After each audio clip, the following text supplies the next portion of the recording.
Selamat pagi para siswa yang terkasih. Pada pertemuan yang lalu kita sudah belajar bagaimana menggambar daerah himpunan penyelesaian. Hari ini, pada kesempatan ini, kita akan belajar kebalikan dari materi yang lalu, yaitu menentukan sistem pertidaksamaannya kalau diketahui daerah himpunan penyelesaiannya. Sebagai ilustrasi, perhatikan gambar ini. Ini gambar arsiranya sudah ada.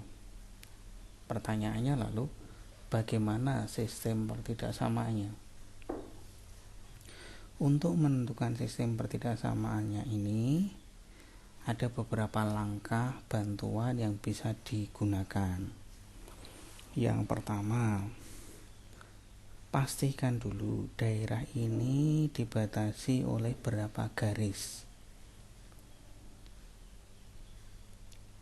Lalu yang kedua, masing-masing garis pembatas daerah ini bisa ditentukan persamaannya.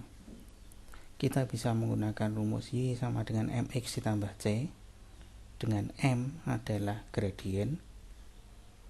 Rumus ini sudah pernah Anda pelajari ketika Anda sekolah di SMP.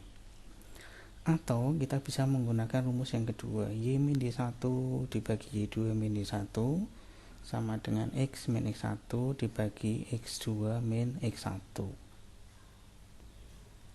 Kalau langkah kedua ini sudah selesai, maka langkah yang ketiga, kita tinggal menentukan pengganti tanda sama dengan di sini dengan tanda ketidaksamaan. Baik, bagaimana contohnya? Oke, perhatikan gambar ini. Gambar ini kalau Anda perhatikan dibatasi oleh 3 buah garis. Saya sebut garis 1, garis 2, dan garis 3. Garis 1 melalui titik 0,4 dan 4,0. Garis kedua melalui 4,0 dan 0,0. Garis ketiga melalui 0,0 dan 0,4. Nah, lalu dengan menggunakan persamaan ini, Y min Y1 dibagi Y2 min Y1 sama dengan X min Y1 dibagi X2 min Y1. Pada garis pertama tinggal dimasukkan 0,4 itu berarti X1-nya 0, Y1-nya 4.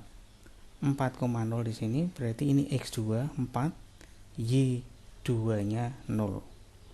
Sehingga dimasukkan akan didapat ini.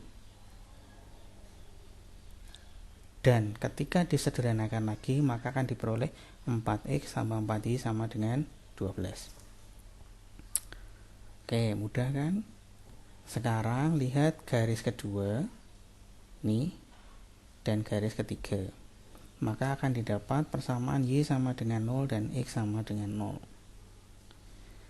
Langkah ketiga sekarang, menentukan atau mengganti tanda sama dengan ini dengan tanda ketidaksamaan. Caranya bagaimana? Caranya dengan menggunakan titik uji. Pertanyaannya, titik ujinya diambil di mana? Sebaik mungkin atau sebisa mungkin titik ujinya diambil pada daerah himpunan penyelesaian. Jadi Anda perhatikan pada garis pertama 4X tambah 4Y sama dengan 1. Ini garisnya. Kita ngambil titik yang ada di sini. Misalnya ambil titik di sini, saya tuliskan titik 1,1. Lalu disubstitusikan ke sini 4X tambah 4Y, sehingga didapat 4 kali 1 tambah 4 kali 1 titik-titik 16. Berarti kan tandanya harusnya di sini kurang dari. Benar kan? Kenapa? Karena 4 kali 1 tambah 4 kali 1 8. Dengan 16 itu berarti 8 kurang dari 16. Sampai sini paham? Sekarang apakah tandanya ini kurang dari saja? Enggak. Perhatikan dulu gambarnya. Gambarnya di sini garisnya adalah garis solid. Ingat pertemuan sebelumnya, kalau garisnya garis solid, berarti di sini harusnya pakai tanda sama dengan. Sehingga diperoleh 4x tambah 4y kurang dari sama dengan 16. Oke, ada pertanyaan? Belum. Nah, sekarang garis yang kedua, tadi diperoleh y sama dengan 0. Sama, garis y sama dengan 0, yang ini. Kita ambil titik ujinya di atas. Berarti di sini. Kebetulan di sini saya ngambil titik 1,1 lagi. Sehingga x-nya 1, y-nya 1. Kita masukkan di sini. Y-nya 1 saja. Berarti 1 dengan 0 tandanya bagaimana? Lebih dari. Nah, tinggal lihat garisnya di sini. Garisnya putus-putus atau solid? Kalau solid, berarti ini lebih dari sama dengan harusnya. Nah, dengan cara yang sama, maka pada garis yang ketiga diperoleh nih, x lebih dari sama dengan 0. Kalau itu sudah, kita tinggal mengumpulkan ketiga pertidaksamaan ini jadi satu. 4x tambah 4y kurang dari 6 sama dengan 16. X lebih dari sama dengan 0 dan y lebih dari sama dengan 0. Kita tuliskan jadi satu di sini secara memanjang, atau kalau disederhanakan bisa jadi ini. Oke, sampai di sini bisa dipahami? Tentu Anda bisa. Nah, kalau sudah, berarti Anda bisa mengerjakan latihan soalnya. Sekian, terima kasih. Selamat bekerja.